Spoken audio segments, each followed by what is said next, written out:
오늘 우리가 함께 읽은 로마서 11장 25절에서 36절 말씀을 통해서 이스라엘의 최종 구원, 마지막 때의 이스라엘의 회개와 회복에 대해서 살펴보도록 하겠습니다. 이 오늘 마지막 시간에 하나님께서 이스라엘을 한동안 그렇게 내어버려 두셨다가 다시 그들을 돌아보시고 그들을 찾아오실 때 그들에게 어떤 변화가 일어나고 또 이것이 하나님의 전체 구원 계획과 어떤 관계가 있는지 살펴보고자 합니다. 25절에서 27절에서는 이스라엘 민족의 회복에 대해서 이야기하고 있습니다. 이미 말씀드린 바와 같이 여기에서는 이스라엘 사람 한 사람 개개인을 다루는 것이 아니라 이스라엘 민족 전체를 집단적으로 다루고 있습니다. 하나님께서 어떤 계획을 가지고 계신가, 하나님의 신비에 대한 것을 사도 바울이 풀어서 이야기하고 있습니다.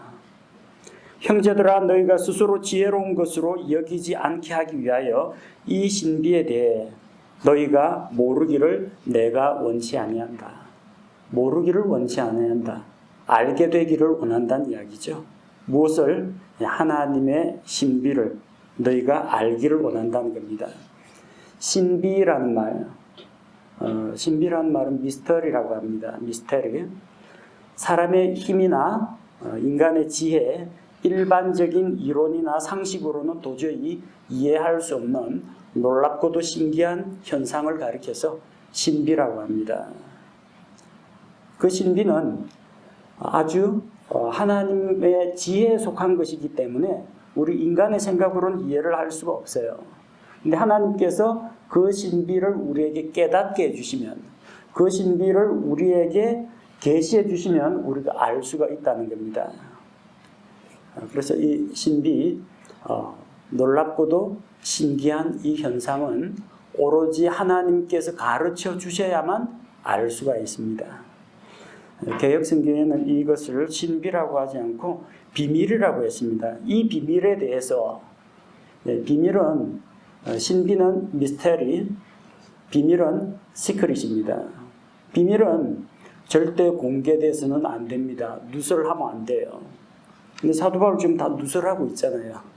이게 비밀이 아니라는 거예요. 비밀은 꽁꽁 감춰두고 아무한테도 말하면 안 됩니다. 그래야 비밀이에요. 내가 너희에게 비밀을 말하노라 하면 그 비밀을 폭로하는 사람이 됩니다. 하나님께서 이스라엘을 향해서 가지고 있는 그 계획은 하나님의 신비에 속한 겁니다. 우리 머리로는 이해가 잘 안 돼요.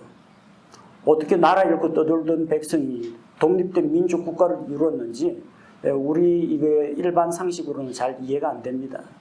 수많은 아랍 민족들에게 에워싸여 있는 그 이스라엘이 어떻게 그 이방 민족들을 압도할 수 있는 재력과 군사력과 이런 능력을 갖추고 있는지 우리는 참 이해하기가 힘듭니다.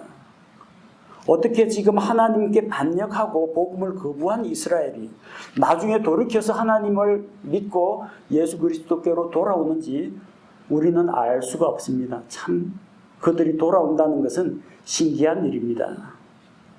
신비에 대해서 하나님의 계시를 받은 바울이 로마서를 통해서 설명합니다.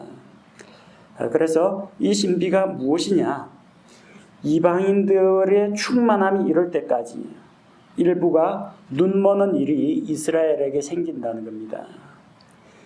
이방인들은 이전에 하나님을 알지 못하던 자들입니다. 율법을 받지도 못했습니다. 말 못하는 우상에게로 끌려가던 자들입니다. 그들은 영적으로 피폐하고 빈곤했습니다. 그들 안에는 충만함이 없었어요. 근데 이방인들의 충만함이 있다는 겁니다. 무엇을 통해서? 복음을 통해서 예수 그리스도 안에 있는 모든 영적인 복으로 그들이 채워지고 그 이방인들이 하나님 앞으로 나와서 그리스도의 몸 안으로 들어와서 이방인 교회를 이루게 됩니다. 그때가 되기까지, 그 이방인들의 교회가 완성되기까지는 이스라엘 백성의 일부가 눈이 먼다는 겁니다. 이방인 교회는 점점 충만한 그리고 완성에 이르기까지 계속해서 부흥하고 성장하고 있습니다. 계속해서 믿지 않는 이방인들에게 복음이 전파되고 마침내 신약교회가 완성될 때 그때 세상에 종말이 옵니다.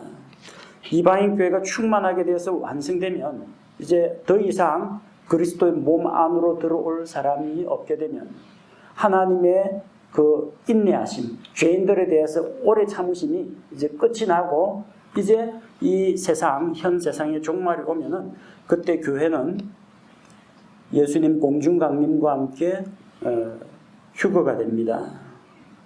그때까지는 이스라엘이 눈먼 상태로 지내게 된다는 것입니다. 이스라엘의 일부가 눈머는 일이 생깁니다. 자, 모든 이스라엘이 아닙니다. 이스라엘 사람들 중에 일부 눈머는 사람이 있습니다. 다는 아닙니다.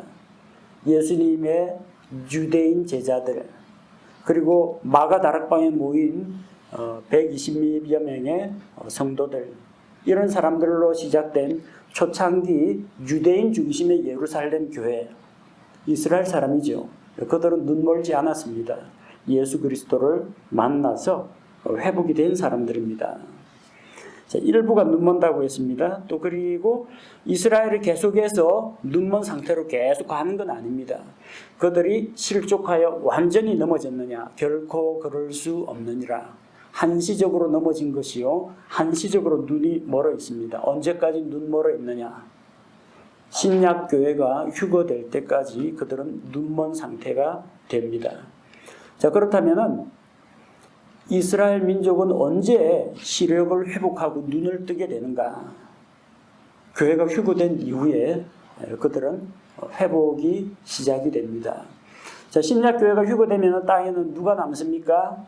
믿지 않는 이방인, 믿지 않는 유대인이 남습니다. 자, 그들 가운데 이제 믿고 돌아오는 사람들이 생기는데 그들을 가리켜서 우리가 환란기 성도들이라고 합니다. 교회 형식적으로 출석은 했는데 예수 그리스도를 구원자로 영접하지 않은 사람들이 있어요. 그냥 출석교인, 구원받은 성도는 아니에요. 그런 사람들은 휴거되지 못하고 남습니다. 그렇다고 그들이 그럼 영영 구원을 못 받느냐? 그들 가운데 깨닫는 자들이 있을 겁니다. 믿는 자들은 휴거가 되는데 휴거가 안 되는 게 있어요. 성경책은 휴거 안 됩니다. 설교 테이프는 휴거 안 됩니다. 그건 이 지구상에 남아있어요. 그러면 남아있는 사람들이 나중에 적그리스도가 다 이거 불사르고 빼앗겠지만 이 성경 말씀을 읽고 내가 그때 왜 목사님의 그 구원 설교 듣고 믿음으로 반응하지 않았던가? 뒤늦게 깨닫고 돌아오는 사람들이 생깁니다. 형식적인 신자들 가운데에서 형식적인 교인들 가운데서 믿고 돌아오는 자들이 생깁니다. 또 어떤 일이 생기느냐? 유대인들 가운데에서 믿고 하나님께로 돌아오는 자들이 있습니다. 요한계시록에 나오는 14만 4천 명의 유대인 전도자들입니다. 일부 이단 단체들 가운데에서는 자기들만이 14만 4천이다. 여호와의 증인에서도 그러고 신천지 이쪽에서도 무슨 지파에서 자기들끼리 14만 4천이다 주장하는 일이 있는데 다 거짓말이에요. 거기 분명히 지파들 이름이 나와요. 유다 지파니 베냐민 지파니 각 지파들의 이름들이 명시가 되어 있습니다. 그 지파들 이름을 보면요. 그들은 분명히 유대인들이라는 것을 알 수가 있습니다. 그들은 하나님의 백성 이스라엘 사람을 이야기합니다. 환란기 때 돌아오는 14만 4천 명 유대인 전도자들 그들은 눈 뜨고 돌아옵니다. 그리고 환란기 중반부가 되면 7년 환란 가운데에서 첫 3년 반은 적그리스도가 유대인들과 손을 잡습니다. 세계에서 가장 영향력이 큰 민족이 유대인들이에요. 세계 경제, 월가, 그리고 군사 정보, 첩보 위성, 과학기술, 이스라엘이 아주 강한 민족이에요. 적그리스도가 이스라엘 민족을 대변해서 평화의 사도로 위장을 하고 그들에게 접근합니다. 전 세계에 있는 유대인 혐오, 이런 것들을 막아주고 이스라엘 민족을 아주 높여주고 그래서 사람들은 깜빡 속습니다. 아, 오실이라고 한 메시아가 이 사람인가 보다 하고 적그리스도를 따릅니다. 그런데 한 일회의 중간에 그러니까 7년의 중간에 적그리스도가 본색을 드러냅니다. 전 세계에 자기 자신의 종교, 자기 정치력, 네트워크를 다 구축한 다음에는 이제는 본색을 드러내고 예루살렘 성전에 들어가서 자기가 하나님이라고 선포하게 됩니다. 환란기 때 이스라엘의 성전이 다시 지어집니다. 이스라엘에서 지금 성전을 지으려고 하더라도 그 자리에 이슬람 황금 사원이 있기 때문에 그 무너뜨리고 짓지를 못합니다. 그 황금 사원 손대는 순간 이슬람 세력하고 전쟁을 벌여야 됩니다. 아무도 못 건드리고 있어요. 근데 적그리스도가 나타나서 깨끗하게 그 문제를 해결해 줍니다. 싸움 없이 아주 평화로운 방법으로 해결해 줍니다. 성전 지어준다고 하니까 이분이 말라기에 기록되어 있는 그 오실 그리스도인가 보다 하고 이사야 대언자가 대언한 스가랴가 대언한 그 메시아라고 생각하고 적그리스도를 맞아들입니다. 3년 반 지나고 나서 적그리스도가 얼굴을 샥 바꿉니다. 내가 하나님이니까 이제부터는 나를 경배하라고 그렇게 본색을 드러냅니다. 그리고 자기에게 경배하지 않는 유대인들은 핍박하고 고문하고 죽입니다. 그제서야 이 어리석은 유대인들이 깨닫습니다. 이거 우리가 적그리스도에게 깜빡 속았다. 우리가 십자가에 못 박아 죽인 그 나사렛 예수 그리스도가 진짜고 이거 가짜다. 그걸 깨닫습니다. 깨달아도 늦어요. 도망쳐야 됩니다. 숨고 도망치고 피하고 아니면 붙잡혀가지고 그냥 죽거나 도망쳐서 생명을 유지하면서 예수님 오실 때까지 버티거나 그래야 됩니다. 바로 그때 3년 반이 지나면 유대인들이 눈물을 흘리면서 회개하고 찬송하리로다 주의 이름으로 오시는 이여 예수님 오시기만을 고대하게 됩니다. 그리고 그들은 그제서야 눈을 뜨고 돌아와서 구약 성경이 제대로 보이기 시작합니다. 구약 성경에 기록되어 있는 예언의 말씀이 딱 예수님을 가리킨다는 것을 깨닫게 됩니다. 그리고 그들이 지금은 받아들이지 않고 있던 신약 성경을 보니까 구약하고 놀랍게도 맞아떨어집니다. 이 구약 성경에 대한 백그라운드가 아주 깊은 유대인들이 성경에 눈을 뜬다는 건요. 이게 진짜 호랑이에게 날개를 단 격이 됩니다. 무서울 게 없어요. 성경 66권이 딱 관통돼가지고 한눈에 딱 들어옵니다. 오실 예수 그리스도. 이미 오신 예수 그리스도와 다시 오실 주님에 대한 소망을 가지고 유대인들의 복음 전도자가 됩니다. 하나님께 회개하고 민족적으로 회개하고 돌아오는 그런 일이 일어나게 된다는 겁니다. 그래서 그때까지는 이스라엘이 눈먼 상태로 지내게 됩니다. 자, 26절에 보니까 그리하여 온 이스라엘이 구원을 받으리라. 이것은 기록된 바 시온에서 구출자가 나와 야곱에게서 경건치 아니한 것을 돌이키리니. 교회가 휴거된 이후 이스라엘이 눈을 뜨고 마침내 온 이스라엘이 민족적으로 구원을 받는다는 겁니다.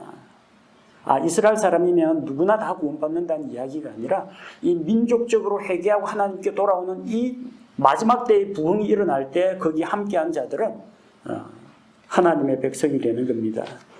역사적 순서를 보면 신약교회가 완성되어서 휴거가 되고 적그리스도가 등장하고 7년 환란기가 시작이 되는데 그 환란기에 적그리스도의 핍박과 박해를 통해서 하나님을 찾고 돌아온 이스라엘 민족이 회개하고 마침내 회복이 된다는 겁니다. 그래서 이것은 개인 차원에서 어떤 구원 문제를 다루는 것이 아니라 이스라엘 민족의 구원을 이야기합니다. 이사야 59장 20절에 그 뒤에 구속자가 시온에 임하며 야곱 가운데에서 범법을 떠나는 자들에게 임하리라 주가 말하노라. 이게 오늘 우리가 읽은 26절 말씀 그 근원이 되는 구약 성경입니다. 자, 그래서 그 사례가 누구냐? 바로 사도 바울 자기 자신이 이스라엘의 회복에 대한 예표가 되는 인물입니다. 로마서 11장 1절에서 바울이 이야기합니다. 나도 이스라엘 사람이요. 지금 하나님을 거부하는 그 이스라엘 민족하고 똑같이 사도 바울 자신도 이스라엘 사람입니다. 사도행전 26장 9절에서 바울이 자기 삶을 돌이켜보면서 지난 날을 회고하면서 간증을 합니다. 내가 그때는 주님을 알지 못하고 교회를 핍박하였다. 지금 복음을 거부하고 하나님을 믿지 않는 이스라엘 사람들이 똑같이 하나님께 반역을 저지르고 믿는 자들, 신약교회와 복음 전도자들을 핍박합니다. 근데 어떤 변화가 일어났어요? 사도행전 9장 8절, 9절 보니까 사도 바울이 다마스쿠스로 가는 길에 주님의 영광을 보게 됩니다. 그분의 밝은 광채 앞에서 그냥 눈이 멀어버립니다. 눈을 뜨지 못해요. 그래서 아나니아라는 사람이 들어와서 안수하여 기도하여서 그가 눈을 뜨게 됩니다. 그래서 사도행전 9장에 보면 극적인 변화가 일어나죠. 믿는 자들 가두고 고문하고 잡아 죽이고 강제로 모욕하는 말을 하게 하고 그 교회를 핍박하던 사도 바울이 눈을 뜬 다음에 사람이 변화되어 가지고 주의 이름을 부르고 믿고 침례를 받고 즉시로 복음 전도자가 됩니다. 바로 이스라엘 민족에게 일어날 일이 바로 이것입니다. 사도 바울처럼 그들도 한동안 일시적으로 눈 멀어 있다가 눈을 뜨게 되는 날 그들은 회개하고 돌아와서 예수 그리스도의 살아있는 증인들이 될 것입니다. 자, 그래서 바울의 시력을 회복한 후에 주님의 사도가 된 것처럼 이스라엘 민족이 눈을 뜨고 돌아오면 큰 일이 일어납니다. 환란기에 하나님의 말씀을 온 세상에 전하는 그런 놀라운 사역을 하게 된다는 겁니다. 이스라엘의 회복에 대한 것은 이미 오래전에 하나님의 계획 가운데 있던 일입니다. 그 구체적인 이야기가 27절에 나오는 것처럼 내가 그들의 죄들을 제거할 때에 이것이 그들을 향한 내 언약이니라 함과 같으니라. 이 언약은 무엇을 말하느냐? 새 언약을 이야기합니다. 예레미야 31장 31절에서 34절에 나오는 새 언약 이야기입니다. 구약 성경에는 5가지 언약이 등장합니다. 첫 번째가 아브라함 언약이죠. 하나님께서 아브라함에게 갈대아 우르에서 그에게 나타나서 그로 하여금 큰 민족을 이루게 하고 또 그에게 복을 주시고 그의 씨를 번성하게 해서 그의 씨를 통해서 온 세상 모든 가족들이 복을 얻게 할 것이라고 하나님께서 약속하셨습니다. 그 아브라함 언약, 그리고 그것을 이어받아 가지고 모세 언약이 나오죠. 출애굽기에서 모세 언약에서는 너희가 내 명령에 순종하고 나의 율법을 지켜 행하면 너희는 뭐가 된다고요? 거룩한 민족이요.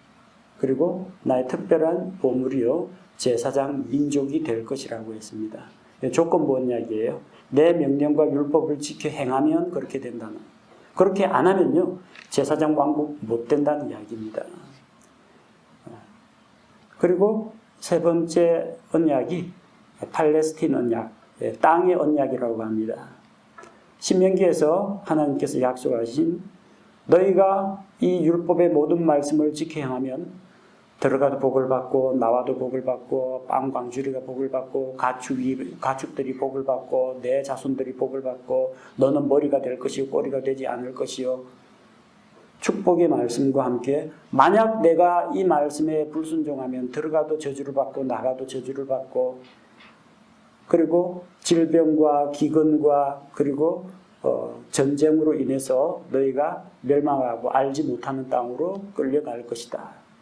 그러면서 그게 또 약속이 있어요. 그러나 너희가 죄를 짓고 징계를 받아 끌려간 그 땅에서 회개하고 돌아오면은 다시 내가 너희를 회복시키리라. 그런 약속이 있습니다. 그 땅의 언약, 팔레스틴 언약입니다.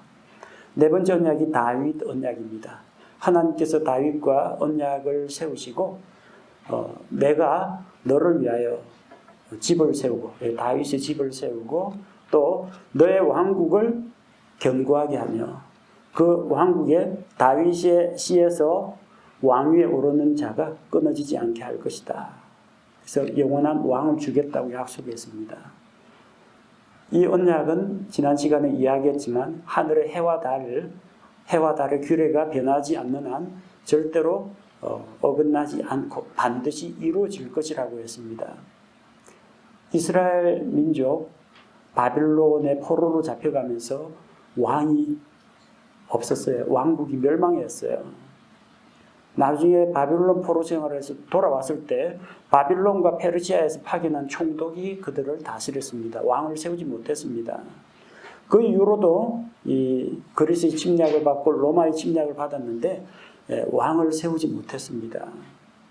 에돔 사람, 로마가 그 이제이 오랑캐를 제압한다라고 해서 유대인들에게 왕시켜주면 이게 하나로 똘똘 뭉쳐가지고 반항을 할 테니까 경쟁 상대인 에돔 사람 헤롯 가문에게 사분영주를 시켜가지고 이 팔레스틴 땅을 분할 통치했습니다.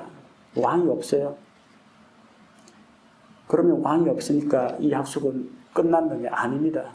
유대인들의 왕으로 나신 이가 어디 계시냐 하면서 동쪽에서 지혜로운 자들이 찾아왔습니다. 예수님께서 유대인들의 왕으로 오셨어요. 왕국을 세우러 오셨어요. 근데 유대인들이 왕과 왕국을 거절하니까 그 왕국은 그들에게 주실 수가 없고 그 당시 주실 수가 없고 연기되어 있는 겁니다. 그 다윗에게 허락한 그 왕국은 언제 이루어지느냐? 7년 환란기 다 끝나고 예수님 지상 강림하실 때 천년왕국에서 이루어집니다. 그리고 그때 이스라엘 민족이 회개하고 돌아와서 천년왕국에 들어갈 때 이루어질 5번째 언약이 바로 새 언약입니다. 예레미야 31장 31에서 34절을 보면 새 언약이 나오는데 그 새 언약은 주께서 이스라엘의 집과 유다의 집과 맺으실 언약입니다. 그런데 그 이전에 일어나는 사건이 있어요. 역사적으로 어떤 순서를 거치느냐? 예레미야 30장 7절 야곱의 고난의 때를 먼저 거쳐야 됩니다. 아 슬프도다 그날이 커서 그것과 비길 날이 없나니 그날은 곧 야곱의 고난의 때로다. 그러나 그가 그 고난에서 구원을 받으리로다. 신약교회는 마지막 환란을 겪지 않고 휴거가 됩니다. 그러나 이스라엘은 그 고난에서 고난 속에서 고난을 겪는 가운데에서 구출을 받게 된다는 이야기입니다. 야곱의 고난의 때입니다. 교회의 고난의 때가 아닙니다. 이 야곱은 글자 그대로 야곱 이스라엘 12지파를 이야기합니다. 이스라엘 민족에게 이런 고난의 때가 찾아온다는 겁니다. 환란기 때. 자, 야곱의 고난의 때를 거치고 예레미야 31장 16절 17절 보면은 이스라엘 민족이 자기 땅으로 돌아오는 때가 있습니다. 주가 이같이 말하노라 내 음성을 억제하여 울지 말며 내 눈을 억제하여 눈물을 흘리지 말라.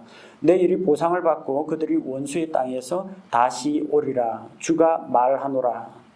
내 끝에 소망이 있으므로 내 자손들이 자기들의 지경으로 다시 오리라. 주가 말하노라. 전 세계에 흩어져 있던 이스라엘 백성이 약속의 땅으로 다시 돌아오는 그런 일이 일어나게 됩니다. 하늘 이 끝에서 저 끝까지 하나님께서 자기 백성을 불러 모으신다고 했습니다. 그리고 그들이 예레미야 31장 18절에서 20절에 보면은 그들이 회개하고 돌아오게 됩니다. 자, 20절에 보니까 에브라임은 나의 사랑하는 아들이냐 그는 기뻐하는 자식이냐 내가 그를 대적하여 말한 이후로도 여전히 그를 간절히 기억하노라. 그러므로 내가 그로 인하여 애를 태어나니 내가 반드시 그에게 긍휼을 베풀리라. 주가 말하노라. 이스라엘이 자기의 죄를 깨닫고 자기 자신을 치고 가슴을 치고 애곡하면서 하나님 앞에 회개하고 돌아오는 그런 일이 있습니다. 그 이후에 등장하는 것이 예레미야 31장 31절에서 34절에 나오는 새 언약입니다. 자, 새 언약은 어떤 성격을 가지고 있느냐? 원래 모세 언약은 이전에 옛 언약, 우리가 흔히 말하는 옛 언약, 그 모세 언약은 조건부 언약입니다. 너희가 내 말에 순종하면은 복을 받아서 제사장 왕국이 되고 거룩한 민족이 되고 특별한 보물이 될 텐데 순종 안 하면 불순종하면은 징계를 당하는 거죠. 근데 사람들이 이 율법을 다 지킬 능력이 없습니다. 자기들의 연약한 모습을 알게 되었습니다.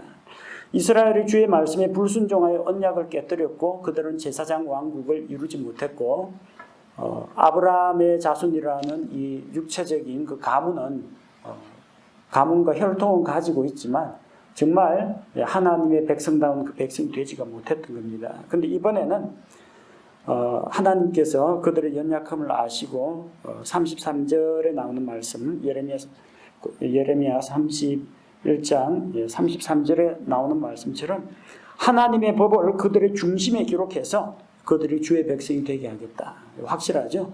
돌판에 새겨진 율법이 아니라 그 한 사람 한 사람의 마음속에 새겨진 하나님의 말씀입니다. 그래서 그들이 주의 뜻을 행할 수 있게 하겠다는 겁니다. 그래서 34절에는 이스라엘이 주를 알게 될 것이요 주께서는 그들의 불법을 용서하고 그들의 죄를 기억하지 않으시고 하나님과 이스라엘이 다시 관계를 회복한다는 겁니다. 이 새 언약은 역사적으로 볼 때 종말론적인 관점에서 볼 때는 이스라엘 민족에게 해당되는 이야기입니다. 왜냐하면 마지막 때의 이스라엘 민족의 회복과 관련된 약속이기 때문에 그렇습니다. 그런데 구원론적인 관점에서 볼 때는 이게 신약교회도 적용이 됩니다. 우리는 이스라엘 민족은 아닙니다만 예수 그리스도께서 자신의 피로 세우신 새 상속 언약과 맥을 같이 한다고 보시면 됩니다. 우리가 무슨 의로운 행위를 가지고 하나님 앞에서 구원을 받을 수가 없어요. 조건부 가지고 내가 열심히 종교 생활하면은 내가 열심히 착한 일을 하면 구원해 주겠다. 이런 조건부 언약이 아니라는 겁니다. 하나님께서 그 은혜로 예수님을 믿는 믿음을 통해서 하나님의 은혜로 말미암아 믿음을 통해서 구원을 주십니다. 그리고 우리 마음속에 뭘 주셨어요? 성령님을 주셔서 옳고 그른 것을 분별하게 하시고 성령의 인도를 따라서 바른 길을 가게 하시고 때로는 육신에게 져서 때로는 넘어져서 죄를 짓더라도 우리 속에 계신 성령께서 우리를 다시 회복시키시고 바로잡아 주시고 하나님의 말씀을 우리 심령 가운데 하나님께서 새겨주십니다.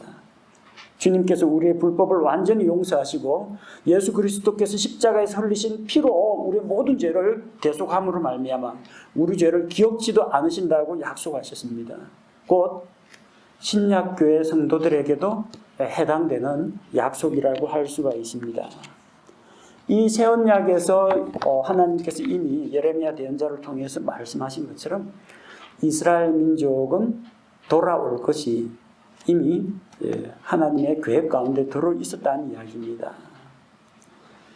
자, 그래서 28절에서 32절 말씀을 살펴보면 다시 우리 로마서 본문 로마서 11장 28절에서 32절 말씀을 보면은 이제 하나님의 선택과 부르심, 하나님의 선택과 부르심에는 다시 돌이키는 일이 없다라는 겁니다. 한번 작정하시면은 그것을 끝까지 하나님께서 언약을 이루신다는 이야기입니다.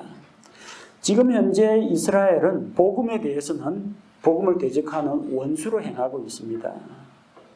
그리고 복음 전도자, 이 복음을 전하는 사람, 그런 사람들을 받아들이지 않고 있습니다. 하지만 그럼에도 불구하고 하나님의 선택이라는 입장에서 구원의 선택이 아닙니다. 창세전에 너를 택하였으니까 구원받아라. 그 구원의 선택이 아니라 왜 선택하셨어요? 한 민족을 이루어가지고 하나님의 백성으로 삼고 그 이스라엘 민족을 통해서 메시아가 오게 하고 하나님의 영광을 온 세계에 전하는 도구로서 하나님 그들을 선택하셨어요.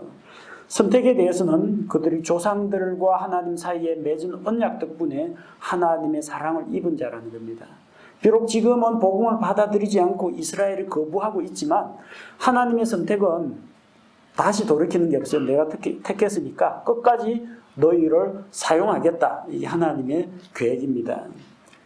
그래서 29절 말씀처럼 하나님의 선물들과 부르심에는 뜻을 돌이키는 일이 없느니라. 하나님께서 아브라함과 세우신 언약과 또 그 후손들에게 약속하신 복은 취소되지가 않습니다. 이스라엘을 향한 하나님의 계획은 지금도 변함없이 진행되고 있습니다. 예수님께서 오셨을 때에 유대인들이 예수님을 거부했지만 그렇다고 해서 하나님께서 자기 백성을 영영히 버리신 것은 아니라는 겁니다. 일시적으로 눈멀어 있다가 돌아오게 됩니다. 그런데 그들이 일시적으로 눈멀어 있는 그 기간을 통해서 하나님께서 무엇을 하셨느냐? 전에 긍휼을 받지 못하던 자들, 전에 하나님의 백성이 아닌 자들을 하나님께서 돌아오게 하는 그 일을 하셨다는 겁니다. 30절에 너희가 지나간 때에는 하나님을 믿지 아니하였으나 이제는 그들이 유대인들이 믿지 아니함을 통해 긍휼을 얻었다고 했습니다. 지나간 때에는 이방인들이 하나님을 믿지 않았어요. 유대인들이 하나님을 받아들였죠. 근데 이제 예수님께서 오신 이후에 이 하나님을 믿지 않고 거역하던 그 이방인들이 주님을 받아들이고 오히려 이스라엘이 자기들의 왕, 자기들이 기다리던 메시아를 거부하는 그런 일이 일어났다는 겁니다. 유대인들은 예수님을 알아보지 못하고 자기들의 왕, 유대인들의 왕으로 오신 예수님, 그분이 주시고자 하는 하늘의 왕국을 거절했습니다. 그래서 주님께서는 그것을 열매 맺는 민족에게 주겠다고 하셨습니다. 마태복음 21장에 보면 사악한 포도원 농부 이야기가 나오죠. 어떤 사람이 포도원 주인이 포도원을 세우고 망대를 세우고 집자는 틀을 만들고 그리고 그것을 농부들에게 새로 주고 먼 길을 떠났는데 포도 열매 수확할 때가 되어가지고 자기 종들을 보내가 포도 생산한 소출 가운데 얼마를 바치게 하니까 소출을 바치려고 하진 않고 주인이 보낸 종을 죽여버립니다. 다음에 다른 종을 보내니까 일부는 때리고 일부는 내쫓고 모욕을 주고 일부는 죽이고 합니다. 마지막으로 포도원 주인이 자기 아들을 보냅니다. 내 아들은 그들이 공경할 것이라고 생각했는데 이 사악한 포도원 농부들이 이 아들은 상속자니까 잡아 죽이고 우리가 그 상속 유산을 차지하자고 하고 포도원 밖에 내쫓아서 포도원 밖에서 죽여버립니다. 나중에 포도원 주인이 돌아와서 어떻게 하겠느냐. 군대를 이끌고 돌아와서 그 사악한 농부들을 다 멸할 것이고 그 포도원은 제때에 열매를 바치는 열매 맺는 민족에게 준다고 약속했습니다. 마태복음 21장 43절에 그러므로 내가 너희에게 이르노니 아버지께서 너희로부터 하나님의 왕국을 빼앗아 왕국의 열매를 맺는 민족에게 주시리라. 그래서 이스라엘의 눈이 멀어서 주님을 거부한 그 동안에 회개하고 돌아온 이방인들이 그 왕국을 누리고 그 왕국에 먼저 들어가게 됩니다. 그럼 유대인들은 영영 못 들어가느냐? 아니에요. 유대인들은 절대 이 왕국을 안 주겠다는 게 아니라 뭐라고 됐어요? 열매 맺는 민족에게 준다고 했습니다. 그러면은 유대인들도 열매 맺는 백성이 되면 됩니다. 다시 아브라함 언약 가운데로 접붙여져 가지고 열매 맺는 가지가 되면은 이 언약이 왕국을 상속받는 언약이 여전히 유효하다는 이야기입니다. 31절에 보면은 이와 같이 이 사람들 또한 이제 믿지 아니한 것은 너희가 얻은 긍휼을 통하여 그들도 긍휼을 얻게 하려니라. 이방인들이 유대인들이 그 눈멀어 있는 동안 이방인들이 하나님의 긍휼을 입은 것처럼 이제 이방인 교회가 완성된 이후에는 누구 차례예요? 다시 하나님께서 자기 백성에게 손을 내미시고 이스라엘 백성이 하나님의 긍휼을 입게 된다는 겁니다. 32절에 나오는 이게 하나님의 마스터 플랜입니다. 하나님께서 그들 모두를 믿지 아니하는 데 가두두신 것은 친히 모든 사람에게 긍휼을 베풀고자 하심이라. 하나님께서 이스라엘을 일시적으로 눈멀게 하시고 내버려 두신 것은 모든 사람들에게 긍휼을 베풀기 위한 것이었다는 겁니다. 지금은 우리가 은혜의 시대, 교회 시대라고 이야기합니다. 이 교회 시대가 끝나면 그 다음 차례는 이스라엘 민족 차례입니다.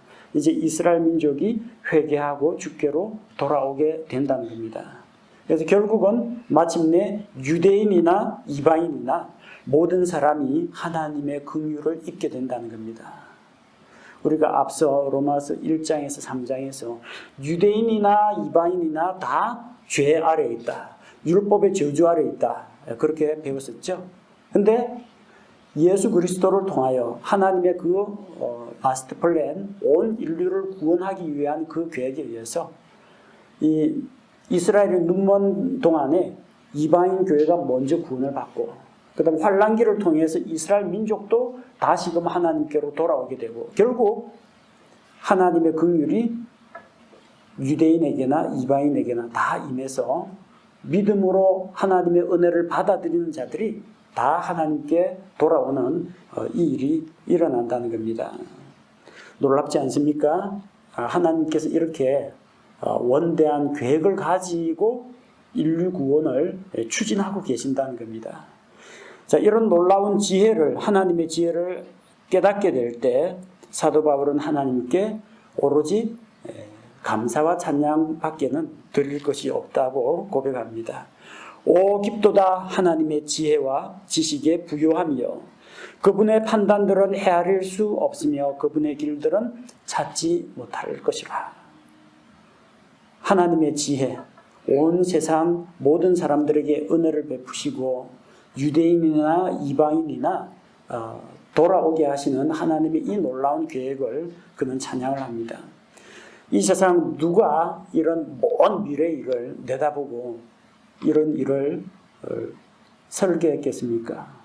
이 세상 어느 누구가 예수님이 자기 땅에 왔을 때 자기 백성이 그분을 거부하게 되리라는 것을 누가 알았겠어요? 또 그렇게 거부하는 백성을 어떻게 다시 돌이킬지, 어떤 방법을 해야 이들이 돌아올지 누가 알고 누가 계획을 세웠겠습니까? 아무도 몰라요. 아무도 하나님을 가르치거나 하나님께 조언을 할 사람이 없어요. 이사야 40장 13절에 누가 주의 영을 지도하였으며 혹은 그분의 좋은 자가 되어 그분을 가르쳤느냐. 하나님이 지혜의 하나님, 그 하나님의 지혜로 이런 일들을 계획하셨다는 겁니다. 35절에 아무도 하나님께 먼저 드린 자가 없습니다. 모든 것은 다 주 하나님의 것입니다. 욥기 41장 11절에 누가 나보다 앞섰기에 내가 그에게 갚아야 하느냐. 무엇이든지 온 하늘 아래 있는 것은 다 내 것이니라. 하나님만이 모든 것에 창조주시고 소유주시고 모든 것을 주관하시는 분입니다. 그래서 36절에 모든 것이 그분에게서 나오고 우리 하나님은 창조주 하나님이십니다. 또 모든 것은 그분으로 말미암았으며 하나님에 의해서 관리되고 하나님의 절대적인 주권과 섭리하에서 이 모든 것들이 움직입니다. 하나님이 다스리십니다. 그리고 모든 것이 그분께로 돌아갑니다. 모든 것을 최종적으로 심판하시고 또 판단하실 이는 주 하나님이십니다. 모든 것의 주인이 되시는 하나님께 영원토록 찬양과 영광을 돌리는 것이 우리 인간의 본분입니다. 사도 바울은 이런 놀라운 하나님의 구원 계획 9장에서 11장까지 하나님께서 계시를 통해서 알게 하신 그 놀라운 구원의 신비에 대해서 깨닫고 이렇게 하나님께 찬양을 드립니다.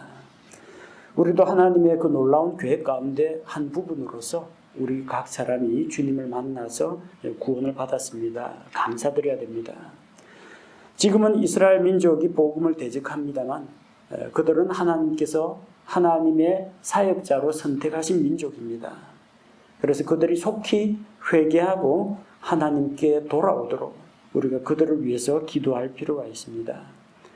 하나님께서는 이 죄악된 세상 가운데에서 우상의 도시에서 아브라함 한 사람을 택하시고 그 아브라함을 통해서 약속의 시 이삭 그리고 야곱을 통해서 이스라엘 12지파 이스라엘 민족을 만드시고 그 이스라엘 민족 가운데에서 다윗의 집안을 선택하시고 다윗의 집에서 다윗의 씨로 오신 예수 그리스도를 통해서 온 세상 모든 민족들이 땅의 모든 민족들이 복을 얻는 길을 열어놓으셨습니다. 예수 그리스도의 십자가의 대속으로 말미암아 믿고 구원받은 자들이 예수 그리스도와 연합하여 교회를 이루었고 그 교회가 이스라엘로 하여금 시기나게 만들고 교회가 완성되고 휴거된 이후에 이스라엘 민족이 다시금 하나님께 회개하고 돌아와서 회복하는 놀라운 일이 일어난다는 겁니다. 유대인이나 이방인이나 죄 아래 있고 율법의 저주 아래 있지만 하나님께서는 이방인 교회를 통해서 이스라엘을 자극하고 또 그들로 하여금 식이 나게 하여서 다시 돌아오게 하십니다. 그래서 마침내 유대인이나 이방인이나 모두가 하나님의 긍휼을 입을 수 있도록 길을 열어주셨습니다. 놀라운 하나님의 구원의 계획과 하나님의 구원의 은혜를 인해서 우리가 감사와 찬양을 드리는 것이 마땅합니다.